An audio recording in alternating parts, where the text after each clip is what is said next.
What name would you like to go by? Poison Ivy, she said.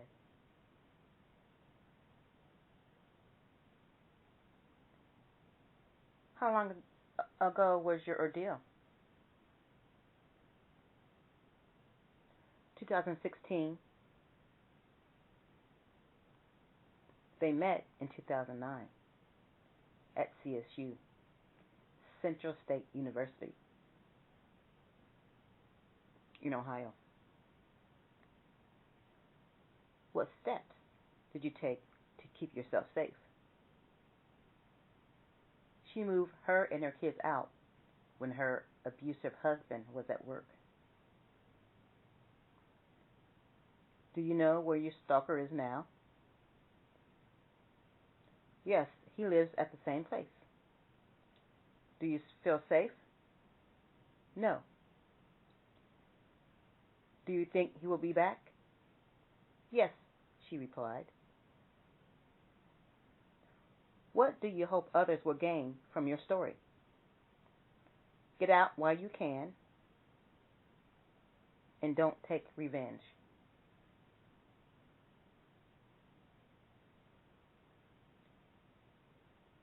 My husband turned stalker cheated with the next door neighbor. Wow, he took 6 days off while I was at work when I went shopping, when I worked nights,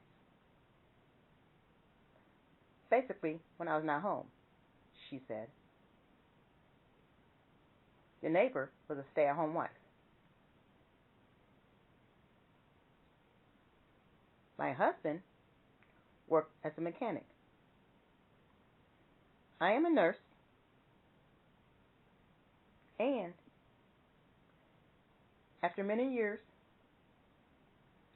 of him sleeping with the neighbor, I started sleeping with someone who was very close to him. I'm going to tell you how I found out he was sleeping with the neighbor. One day, I was working third shift, 12 hours. I became sick. I came home early, and I found him and the neighbor having sex in my bed.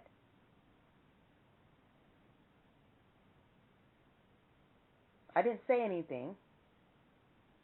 I just left out the room and cried because I knew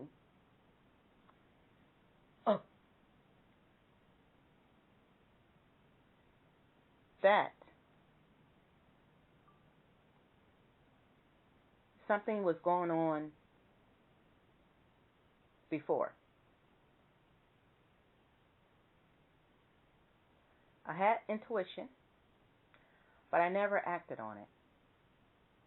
And when I came home early that night sick, I didn't even think about it.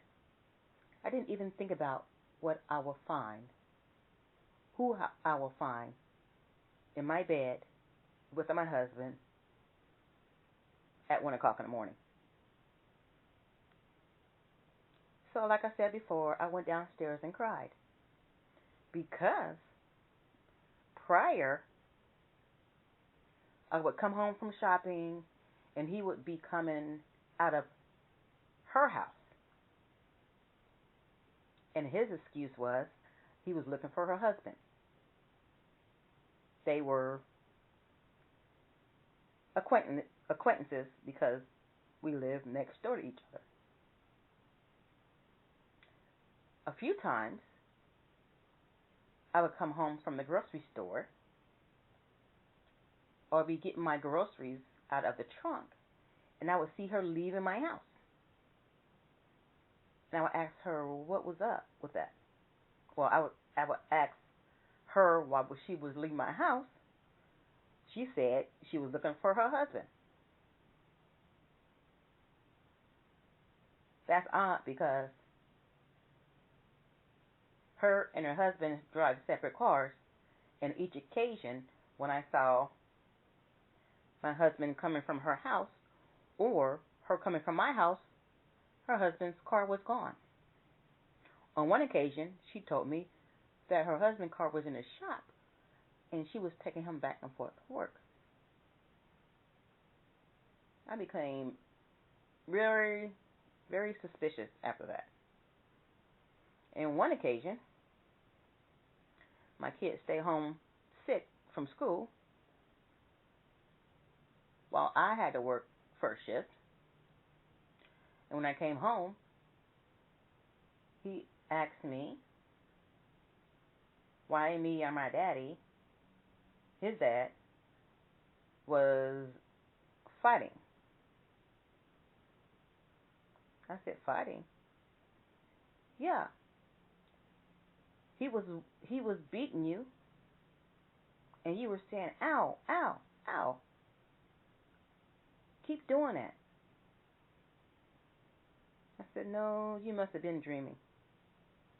But in the back of my mind, I was thinking, I wasn't home. He didn't hear me. He must have heard somewhere else. So, after I found out, after I walked in on them, having sex in my house, I cried for days because, one, I was mad at myself because I knew I had suspicions and I didn't act on them. And for two, I was hurt because he was just lying to me, flat out. And with the next door neighbor, who was a stay-at-home mom or wife, while I'm working my ass off as being a nurse, caring for sick people. Now, if you're going to cheat, cheat up. Cheat with somebody you know who you can be with. Don't cheat just to have your main woman leave and you stay single because she's married or she's a bum. You wouldn't want to be seen out in public with her. So,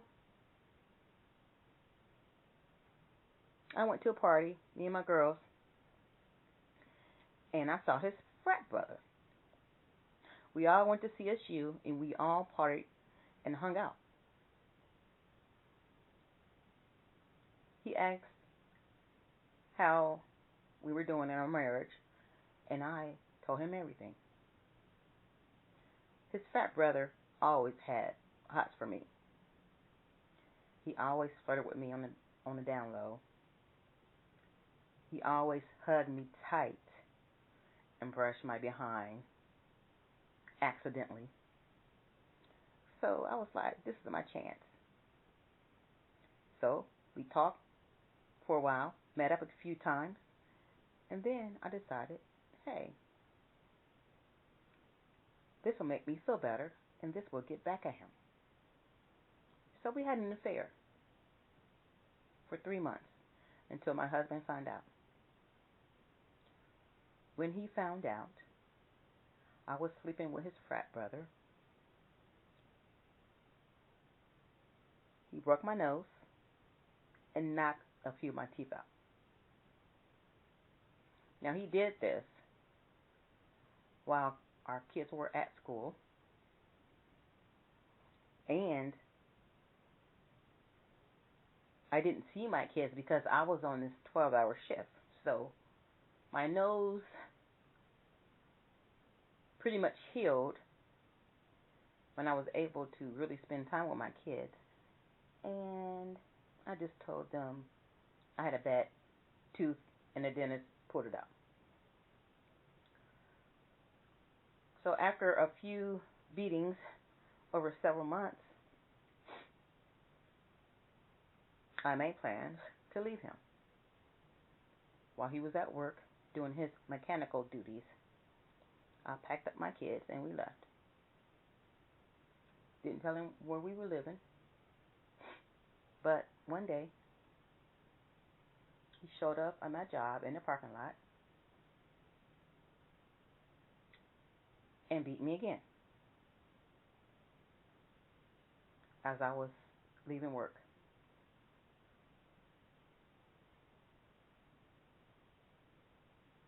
filed a police report and a restraining order on him.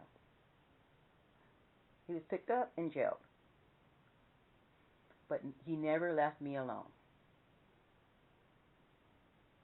The jails were overcrowded, so he got out early.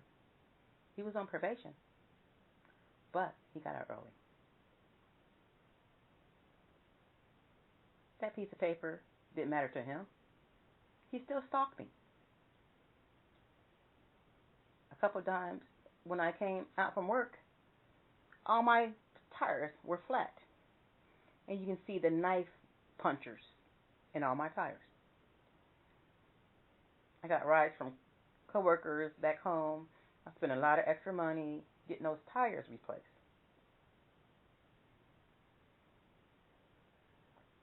One day, I had to work the night shift, 12 hours. Went in at 12 a.m. When I arrived, he was sitting in the parking lot.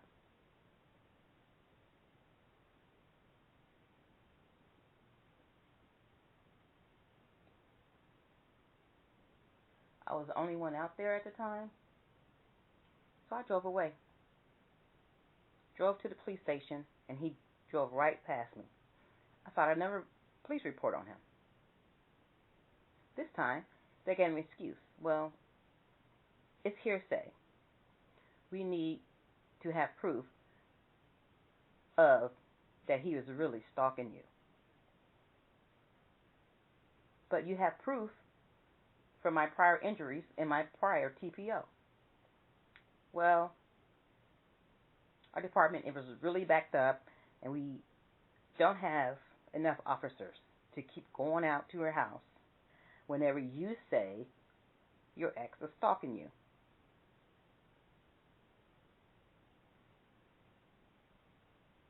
So I went back to work with the police escort, and they walked me into my job. When I came out, I didn't see anybody in the parking lot beside my coworkers' cars. I got in my car. Unfortunately, I parked in a way back by the bushes. I don't know why, but I did that day. I came out,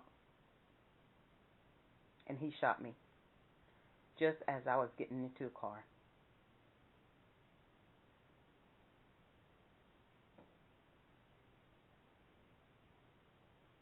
I don't remember how I got to the hospital, how I got back up into the hospital, because I was fortunate because I worked at the hospital. But when I woke, someone told me that he was arrested and sent away for 25 years for attempted murder. So the moral of the story is, if your husband or boyfriend cheats on you, leave. Don't get revenge. Just leave. He was fine when I wasn't messing around. He was fine when I was forgiving him. He was fine until he found out I was sleeping with his frat brother. That sent him over the edge. He didn't do anything to his frat brother, but I was his target. I was his target. Never mind the hurt he caused me by cheating on me with our next door neighbor. But not when I cheated on him, he couldn't take it.